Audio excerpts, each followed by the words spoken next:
Bonjour et bienvenue dans un nouveau tutoriel pour Atelier BA. Donc dans ce tuto, nous allons utiliser 3D Studio Max 2015 et Vorofrag comme plugin. Donc on a vu dans le tutoriel d'avant.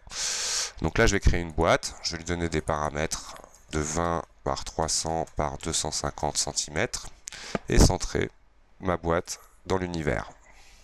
Clic droit dans les boutons pour ouvrir les options. Ma boîte est centrée. Je vais lui mettre ensuite le modificateur Vorofrag. Donc je vais d'abord vous expliquer comment faire cette chose-là. Donc tout simplement ici, je viens dans le petit bouton pour configurer les jeux de modificateurs. Et ici, vous avez en fait le choix du nombre de boutons de la fonction. Donc Vorofrag, une fois que vous avez installé le plugin, vous le trouverez à topologie modifieur. Et comme ça, je peux avoir accès plus facilement aux plugins que j'utilise souvent directement dans ma pile des modificateurs. Donc pour les voir, il faut afficher les boutons. Ma boîte sélectionnée, je vais la convertir en polygone éditable. Pour lui demander en sous-objet polygone que tous les idées de ma boîte soient à 2. On comprendra que ça sera plus facile comme ça, étant donné que le Vorofrag, par défaut, donne un ID à 1 au Inner Face Parameters. Alors par rapport à la fois où on avait fait, au dernier tutoriel on a utilisé Vorofrag, là on va l'utiliser d'une manière un peu plus optimisée, en générant des morceaux et en découpant en fait uniquement ce qu'on a besoin. Donc là j'ai divisé ma boîte, je suis content de mon résultat. Je vais comme paramètre donc laisser le box mapping matérialisé à 1 pour que les faces intérieures soient à 1. Venir cocher create new layer, je vais l'appeler frag 1. Frag name, frag. Cocher multicolore et pivot to center. À partir de là, je détache all et je vais expliquer donc ce qui vient de se passer en ayant coché le create new layer. Donc c'est une couche qu'il s'est créée tout simplement. Donc là j'ai ouvert le gestionnaire de couches. Voici la couche donc créée que je peux afficher ou masquer. Je peux masquer aussi celle où se trouve ma boîte d'origine que je peux appeler par exemple fraggen, générateur de fragments, et la masquer. Aussi bien l'objet ou la couche tout entière. Donc ensuite, je vais maintenant, dans une vue avant, venir sélectionner la zone que je veux démolir avec Vorofrag, avec MassFX, pardon. Donc là, je prends tout ce qui m'intéresse ici. Ouais, on va le prendre comme ça. Grâce à capture plus sélection, c'est beaucoup plus facile. Donc là, je vais prendre le morceau qui n'est pas venu ici. Je veux bien tout ça. En plus, je vérifie que derrière, ça donne une sélection correcte aussi par rapport à ce que j'attends.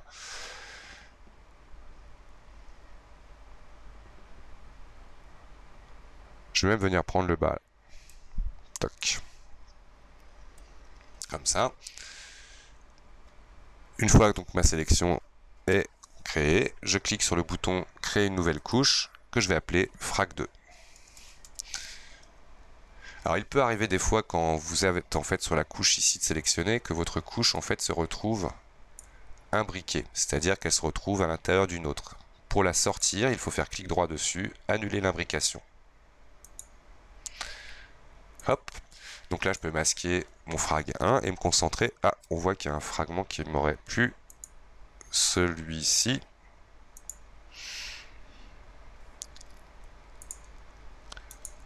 Celui-ci. Donc là je le vois et je le monte. Hop. Alors il faut bien que je le glisse dans le frag 2. Comme ça, j'ai changé mon objet de couche. Et voici la zone qui m'intéresse. Peut-être que celui-là aussi, je vais le prendre d'ailleurs. Non. Non, c'est bien comme ça. Donc maintenant, on va imaginer que chaque fragment que je vais rajouter se restera sur la couche frag 2. Donc par exemple, je vais refragmenter au fur et à mesure. Là, je décoche bien gérer une nouvelle couche. Donc les paramètres sont bons. Et là, je vais commencer à fragmenter vraiment les morceaux les plus petits. Hop, détache all. N'oublions surtout pas de supprimer le fragment en question qui a régénéré des morceaux pour éviter, quand on va jouer avec MassFX, d'avoir tout un tas d'objets qui vont s'éjecter les uns les autres, étant donné que la physique n'accepte pas les croisements de géométrie. Détache all, supr. Et donc comme ça, petit à petit, je génère, plus je vais m'éloigner, des fragments de plus en plus gros. Détache all, supr. Et comme ça, petit à petit, je viens vraiment fragmenter. Détache all, supr.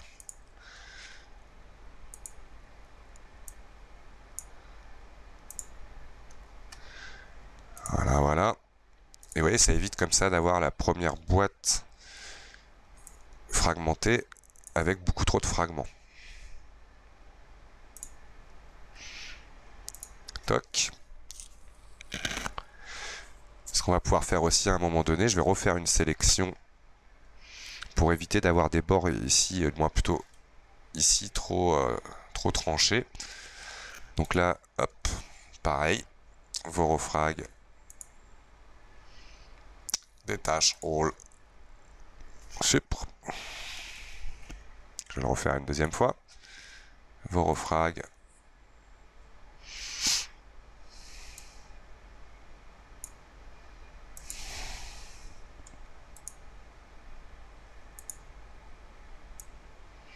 comme ça, ainsi de suite.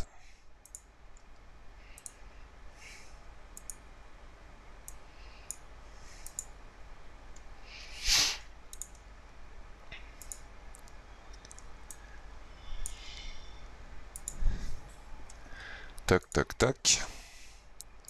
Petit à petit, notre mur se prépare à être explosé.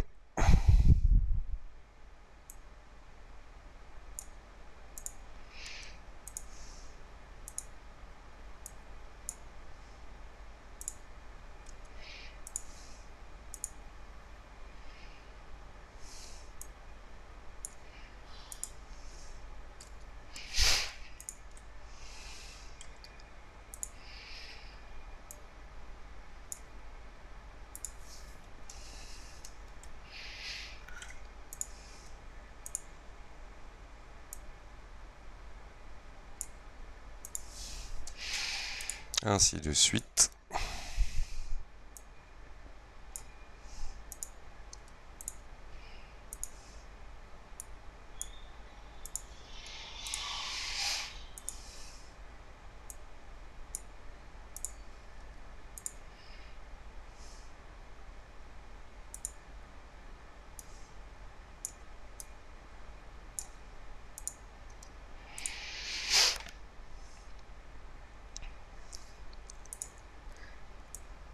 Voilà, voilà, on y arrive.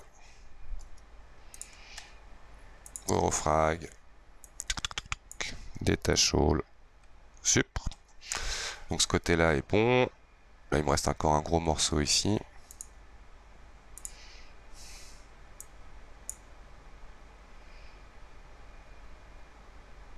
Ok. Donc là, je vais refaire une sélection. Je vais mettre bien dans une vue face, comme ça. Et je vais utiliser le lasso comme celui-ci, là, qui va me permettre de pouvoir vraiment resélectionner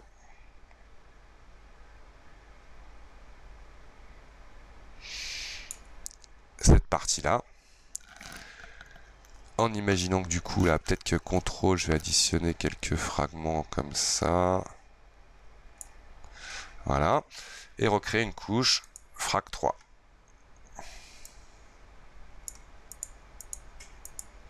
Double-clic dedans pour la renommer. Et je vais trier tout ça par nom. Alors là, on va fermer les... Hop, frag 2. Voilà. Ce qui va me permettre comme ça d'avoir des côtés un peu plus tranchés.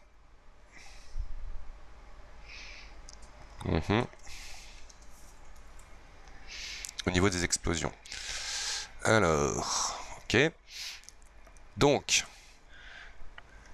nous reste à réafficher donc tout l'ensemble. Alors je vais sélectionner avec Shift les deux ici, sélectionner les nœuds d'enfant et leur mettre une seule couleur, donc pour qu'ils soient plus facilement identifiables comme des éléments qui ne seront pas détruits. Donc on comprend un peu l'intérêt, vous voyez là, de fragmenter progressivement en fonction de ses besoins. On pourrait vraiment se dire au point d'impact, c'est peut-être un peu gros ça encore, mais bon, peu importe, c'est déjà bien. Mais si je voulais vraiment avoir des plus petits fragments, là c'est vraiment, là je suis sur le frag 3, vorofrag, à chaque fois que je voudrais rajouter des fragments, imaginons qu'ici ce sera mon point d'impact, détache all, supr, lui aussi par exemple, pour venir taper en plein milieu des deux ici, voilà, détache all, supr, peut-être toi t'es un peu gros, voilà, donc là on va imaginer ici ça sera la zone de point d'impact dans mon mur. Donc je vais créer maintenant une boîte grâce à la grille automatique. Mais pour ce faire, je vais créer d'abord une nouvelle couche que je vais nommer Tools.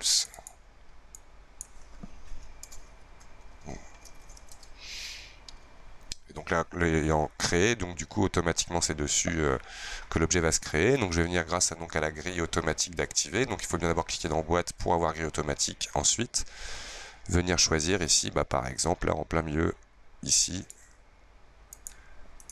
le point d'impact.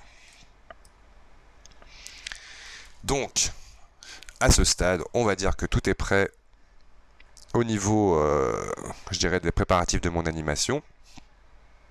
Je vais juste, quoique non, donc dans la prochaine vidéo, on va faire sauter tout ça.